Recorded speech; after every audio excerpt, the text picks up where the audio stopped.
सूर्यास्त के बाद आकाश को देखना कितना अच्छा लगता है। आसमान में पहले एक या दो चमकते बिंदु ही दिखते हैं, लेकिन बाद में इनकी संख्या बढ़ती जाती है। आप उनकी गणना नहीं कर सकते। संपूर्ण आकाश छोटी छोटी चमकदार वस्तुओं से भर जाता है, जिनमें से कुछ चमकीले होते हैं एवं कुछ धुंधले। ऐसा प्रतीत होता है मानो आकाश में हीरे जड़े हो। इनमें से कुछ टिमटिमाते प्रतीत होते हैं, लेकिन अगर आप उनको ध्यान से देखेंगे तो आप पाएंगे कि इनमें से कुछ की टिमटिमाहट अन्य से अलग है। ये बिना किसी टिमटिमाहट के चंद्रमा के समान चमकते हैं। इन चमकीली वस्तुओं के साथ आप लगभग प्रतिदिन चंद्रमा को भी देखते हैं। यह अलग अलग समय पर अलग अलग आकार तथा अलग अलग स्थितियों में दिखाई पड़ता है। आप पूर्ण चंद्रमा को लगभग एक महीने में एक ही बार देख सकते हैं। यह पूर्ण चंद्रमा वाली रात या पूर्णिमा होती है। 15 दिन के बाद आप इसे नहीं देख सकते। यह नए चंद्रमा की रात्रि या अमावस्या होती है। ऐसी रात में अगर आसमान साफ है तो आप आसमान का अवलोकन अच्छी तरह से कर सकते हैं। क्या आपको इस बात पर आश्चर्य नहीं होता है कि हम दिन के समय में चंद्रमा एवं इन सभी छोटी चमकीली वस्तुओं को क्यों नहीं देख पाते हैं? ऐसा इसलिए है क्योंकि सूर्य के अत्यधिक तेज प्रकाश के कारण रात के समय चमकने वाली वस्तुओं को हम दिन में नहीं देख पाते हैं। सूर्य, चंद्रमा तथा वे सभी वस्तुएं जो रात के समय आसमान में चमकती है, खगोलीय पिंड कहलाती है। कुछ खगोलीय पिंड बड़े आकार वाले तथा गर्म होते हैं।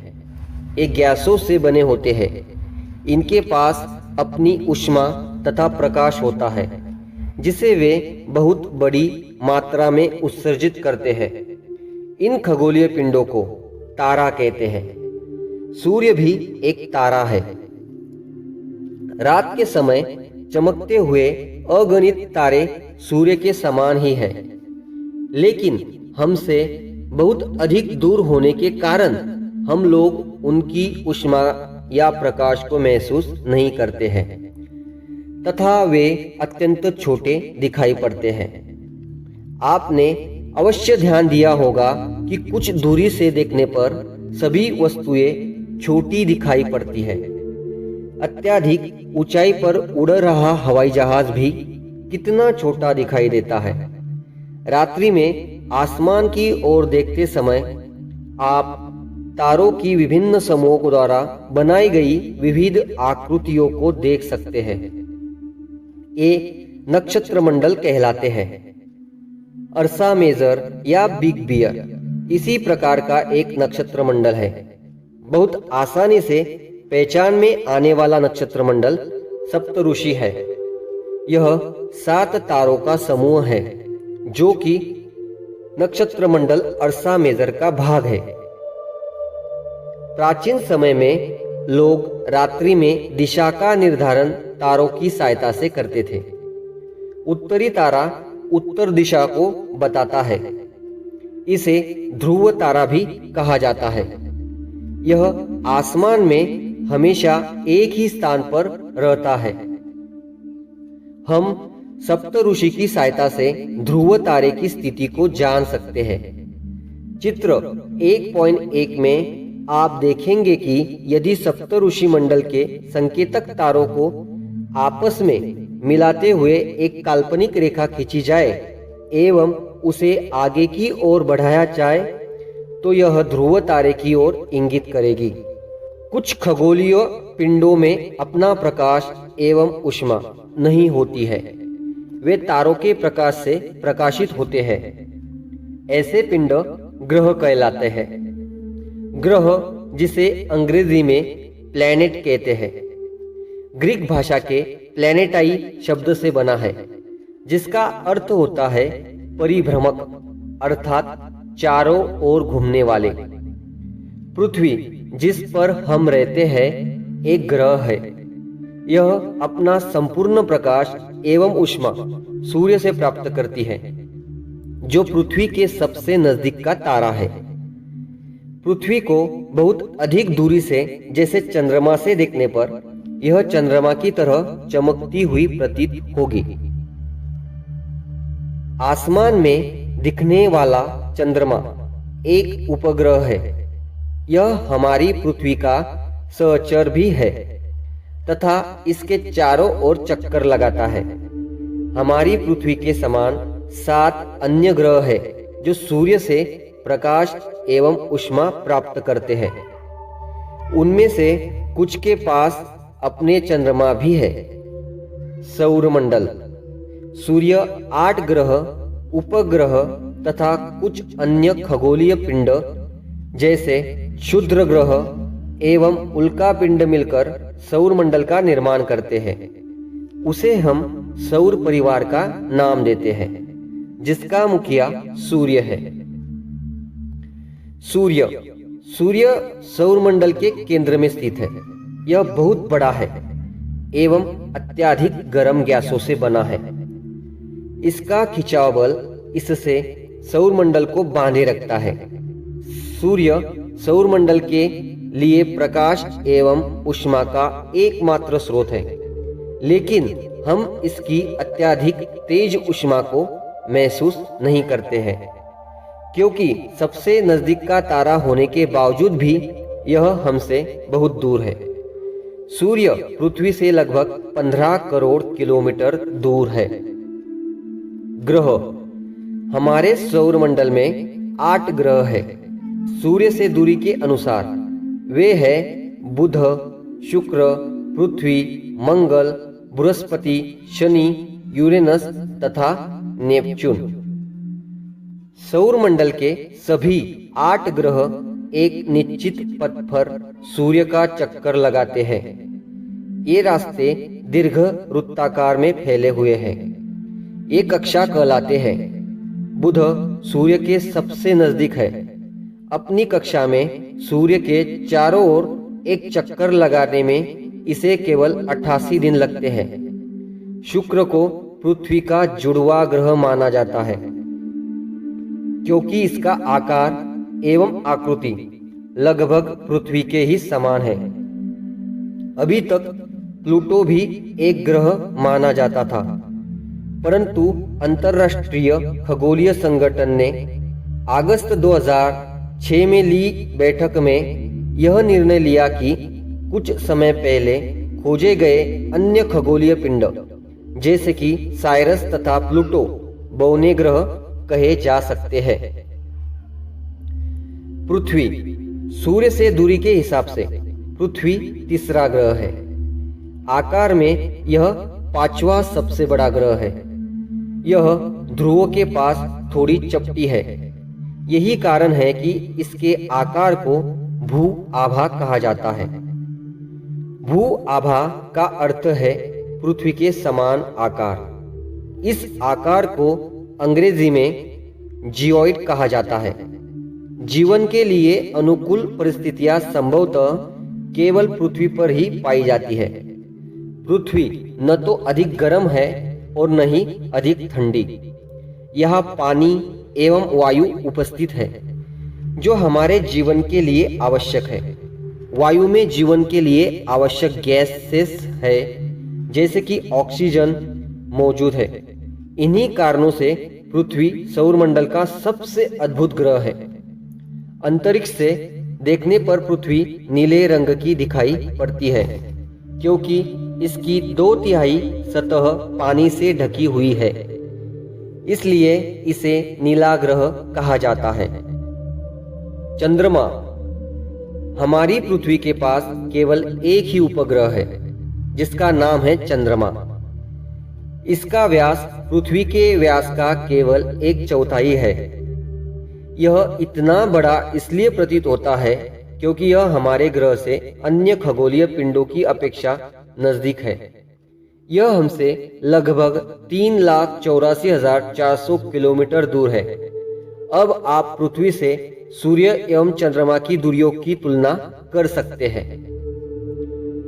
चंद्रमा पृथ्वी का एक चक्कर लगभग 27 दिनों में पूरा करता है। लगभग इतने ही समय में यह अपने अक्ष पर एक चक्कर भी पूरा करता है। इसके परिणाम स्वरूप पृथ्वी से हमें चंद्रमा का केवल एक ही भाग दिखाई पड़ता है। चंद्रमा की परिस्थितियां जीवन के लिए अनुकूल नहीं है।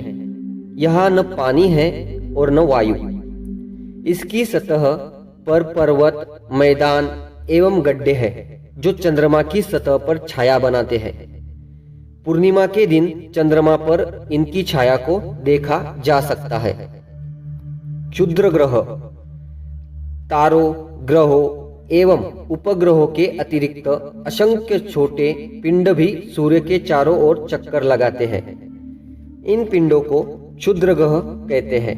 यह मंगल एवं बृहस्पति की कक्षाओं के बीच पाए जाते हैं। वैज्ञानिकों के अनुसार क्षुद्र ग्रह ग्रह के ही भाग होते हैं जो कि बहुत वर्ष पहले विस्फोट के बाद ग्रहों से टूटकर अलग हो गए। उल्का पिंड, सूर्य के चारों ओर चक्कर लगाने वाले पत्थरों के छोटे छोटे टुकड़ों को उल्का पिंड कहते हैं। कभी कभी ये उल्का पिंड पृथ्वी के इतने नजदीक आ जाते हैं कि इनकी प्रवृत्ति पृथ्वी पर गिरने की होती है। इस प्रक्रिया के दौरान वायु के साथ घर्षण होने के कारण ये गर्म होकर जल जाते हैं। फलस्वरूप चमकदार प्रकाश उत्पन्न होता है।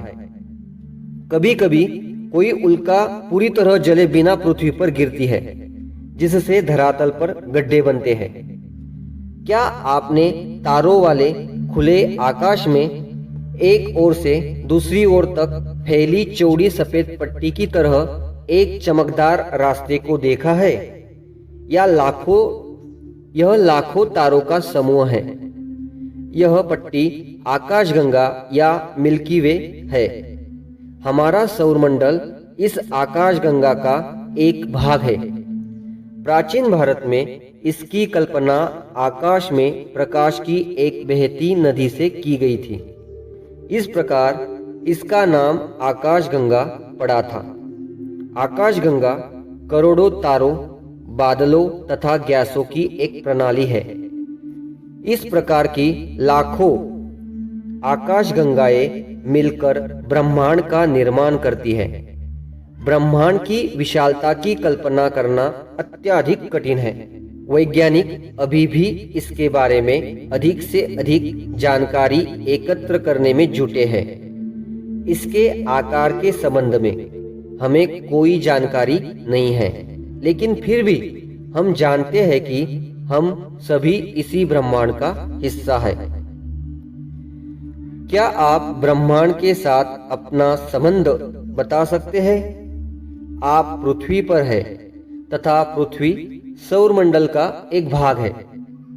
हमारा सौरमंडल आकाशगंगा का एक भाग है जो ब्रह्मांड का हिस्सा है। कुछ रोचक तथ्य। बृहस्पति, शनि तथा यूरेनस के चारों ओर छल्ले हैं। ये छल्ले विभिन्न पदार्थों के असंख्य छोटे छोटे पिंडों से बनी पट्टियां हैं। पृथ्वी से इन छल्लों को शक्तिशाली दूरबीन की सहायता से देखा जा सकता है। क्या आप जानते हैं, पौराणिक रोमन कहानियों में सोल सूर्य देवता को कहा जाता है। सौर शब्द का अर्थ है सूर्य से संबंधित।